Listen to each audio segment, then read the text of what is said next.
everybody? It's your girl, Jab Queen Boxing. Make sure you like, comment, and subscribe. Whew. Once again, guys, happy fight week. Now, we are getting closer to the Fatal Fury card. So naturally, everyone is everywhere doing interviews, right? So I happened upon this Devin Haney Unboxed. And he said a few things in the interview that I thought were interesting. Just about his weight, previous weight classes, opponents, things of that nature. He threw a couple shots, but we'll get to that. I found it intriguing mainly because me and some other content creators, and I like to think that we're pretty cool, right? So it's okay for us to disagree. And on this subject of making weight versus being in the right weight class, we are on two totally different sides of the argument. I am of the belief that if you are in danger of physically harming yourself to cut weight, then it's probably time that you move up, right? As to where they believe, hey, if you make the weight, it doesn't really matter. But I just find it interesting that some of these boxers come out and say the very thing that I said. Staying in a weight division too long, longer than you should be, could be harmful. You know what I mean? So let's just take a listen to what Devin Haney has to say. Mentally, physically, and I'm ready to be back in the ring, and especially now at a bigger weight where I'm stronger, more comfortable.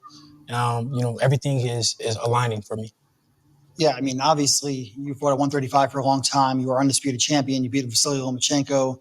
You had two fights at 140. Well, there were supposed to be two fights at 140. You made 140 twice, and now you're going up to 144 catchweight for this fight. Really, you're a big guy. It was time, right? Yeah. No, I mean, it was definitely time. I'm a true champion at the end of the day. So, whatever weight, it is, I'm always make weight and make sure that I make weight, do whatever I can to make weight. 135, I was, there for too long. I just thought that was important to hear. Before I came back and talked to y'all a little bit more and play the next clip. So, doing whatever you can to make weight can also include, as I stated, harming yourself, right, to make the weight. Now, I get it. These boxers, they put themselves through hell, you know what I mean, to train, to stay in shape, to make the weight. However, you can also be putting yourself at a disadvantage by continuously fighting in a weight class that you do not belong in. Um, you're draining yourself, whatever. You may not feel your strongest, as he said, he feels stronger now, he feels better.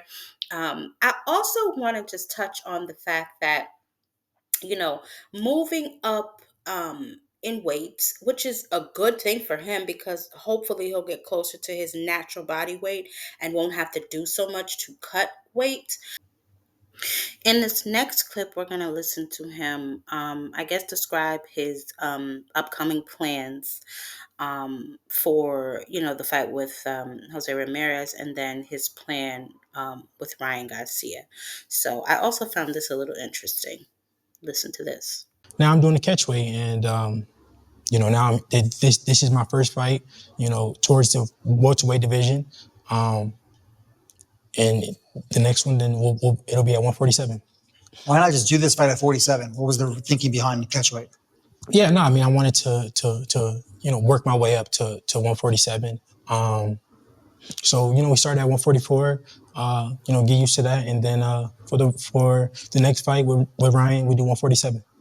But I have to go on the record and say that fighting Jose Ramirez at 144 and then going up to fight Ryan Garcia at 147 when Ryan is already taking a fight in that weight class. I don't know if that's the smartest thing for Devin to do. I mean, I'm pretty sure that he weighs more than 147 and that he'll be able to make 147 with no problem.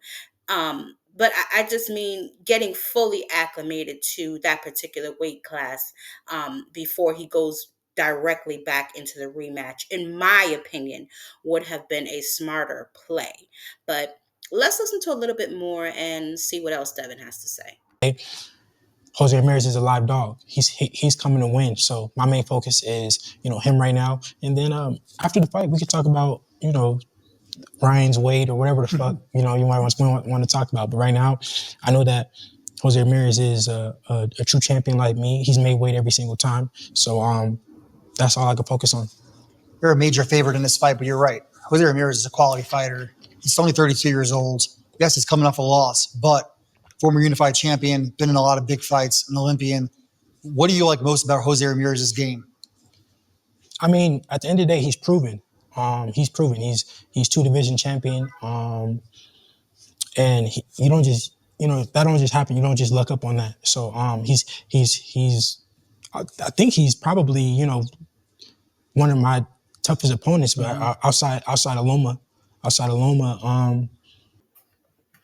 I love how they tried to gloss over the fact that Jose Ramirez is 32 and he's coming off of a loss, but whatever. Also, he said that he would be his toughest opponent outside of Lomachenko. Now, I am of the belief that Loma actually did win that fight. And I've stated that before, and I went back and forth with people before on why I felt that way. But nevertheless, I would have to disagree. I would say that the fight that you just had last, 4/20/2024 would be your toughest fight to date, because that is the fight that you did not look good in. Um, that is the fight that, to me, um, really changed the trajectory of his image.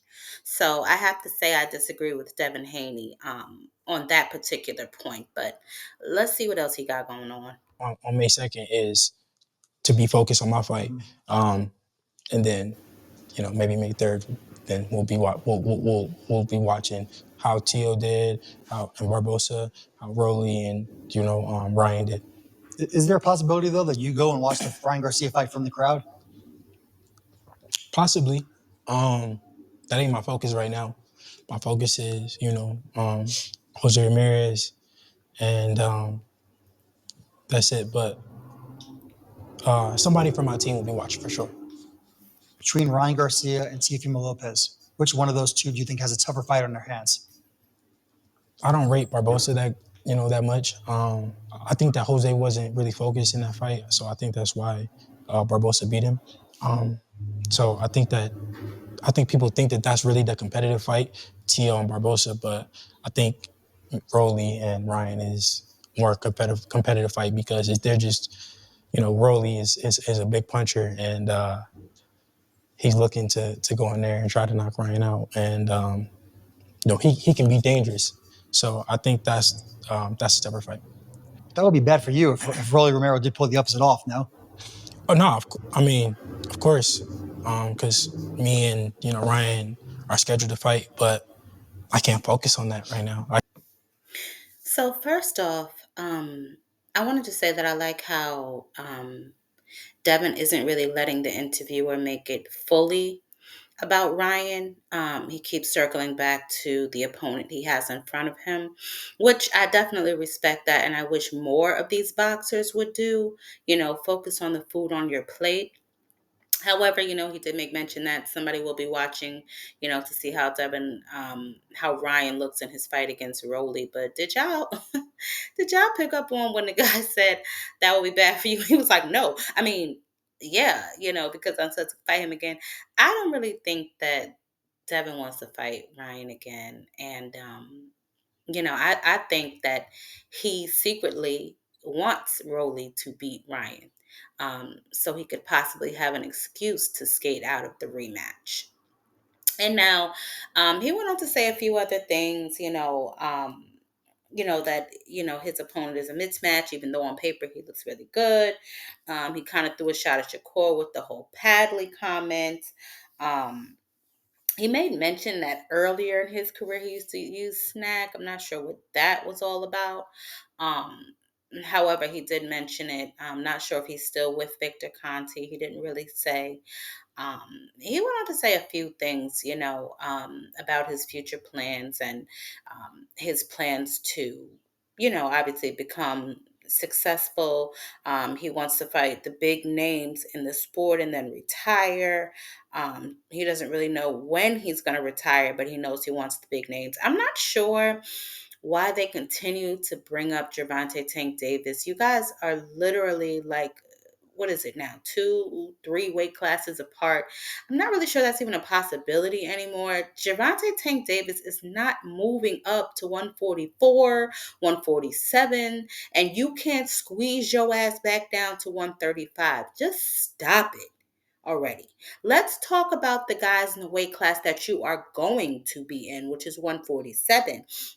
The Teals, the Ryans, the Boots, which he did acknowledge that, those are big names and those are all possibilities. But let's keep the focus there. Let's not, you know what I mean, talk about weight classes below you. To me, that's just ridiculous because that fight is never going to happen. If it didn't happen when you were in that particular weight class, it's definitely not going to happen now that you are 2 to 3 weight classes above it. Okay, so just let that go. I'm not even sure why people keep on mentioning Devontae Tank Davis's name with Devin Haney. It's just ridiculous to me. It's not going to happen. It's almost like talking about the damn Jake Paul fight. It's not going to happen. Let it go. Move on. Jesus. And then, he went into discussing how, he started training with Sugar Shane Mosley. So let's listen to a little bit of that. Preparing for the Ryan fight. Obviously, Sugar Shane Mosley, one of the greatest fighters of all time. What's your relationship with him? How did this partnership come about? I've been knowing Shane for a while, since the amateurs or whatever. And we've seen, Shane has some negative things to say about me, but it's okay. At the end of the day, it's part of it. It's part of the game. He was critiquing my game, but we actually met and not met. We seen each other in London at the Ring Magazine event, and we spoke whatever, and he was telling me some things that how he could help me or whatever the case may be. And one thing led to another. We were training. He came to Wild Card to watch me train and help me, whatever.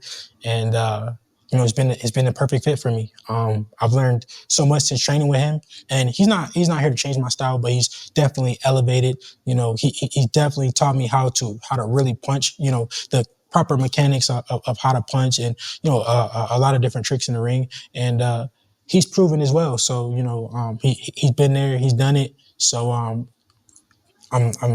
happy that to bring him on the team. That's All right, y'all. So, that was pretty much the interview. And again, I'm pulling for Devin to win his fight against Ramirez because I do want to see him back in the ring with Ryan. That has to be settled one way or the other. Enough diddy bopping and flip flopping with this goddamn fight. Y'all go ahead and handle business May 2nd. And then I believe he said in October in Riyadh season, they are due to face each other again. So we need this settled once and for all. And I'm glad that Devin, he appears to be self-aware. And I got to be honest, I like Devin outside of Bill. You know what I'm saying? He seems like a decent kid. The more interviews he does, I feel like the better he'll get at speaking. Because like I said before, he seems a little nervous. You know, with public speaking, I won't say he, can't speak or anything like that. He just seems a little nervous with public speaking, but he'll get more comfortable the more he does interviews by himself. And, I like that they're now focusing on him because he is the boxer, not his father. Right. And I know that, Bill's his trainer, he's his promoter, so on and so forth. And like I said, I have, discussed this with a couple of people to no avail. We have differences of opinion on whether or not Bill has been good or bad for his son's career. We're not going to rehash that. Um, if you guys want to, we can discuss it more, but I just feel like I don't think that we're going to get anywhere because I feel how I feel. You all feel how you feel. I think that it's time for Bill to step back and let his son take control of his own career, be more in the limelight, and, the focus of attention needs to be more on Devin and less on Bill. And I know some of you Haney fans are going to come for me. So, you know what to do. Catch me on a panel.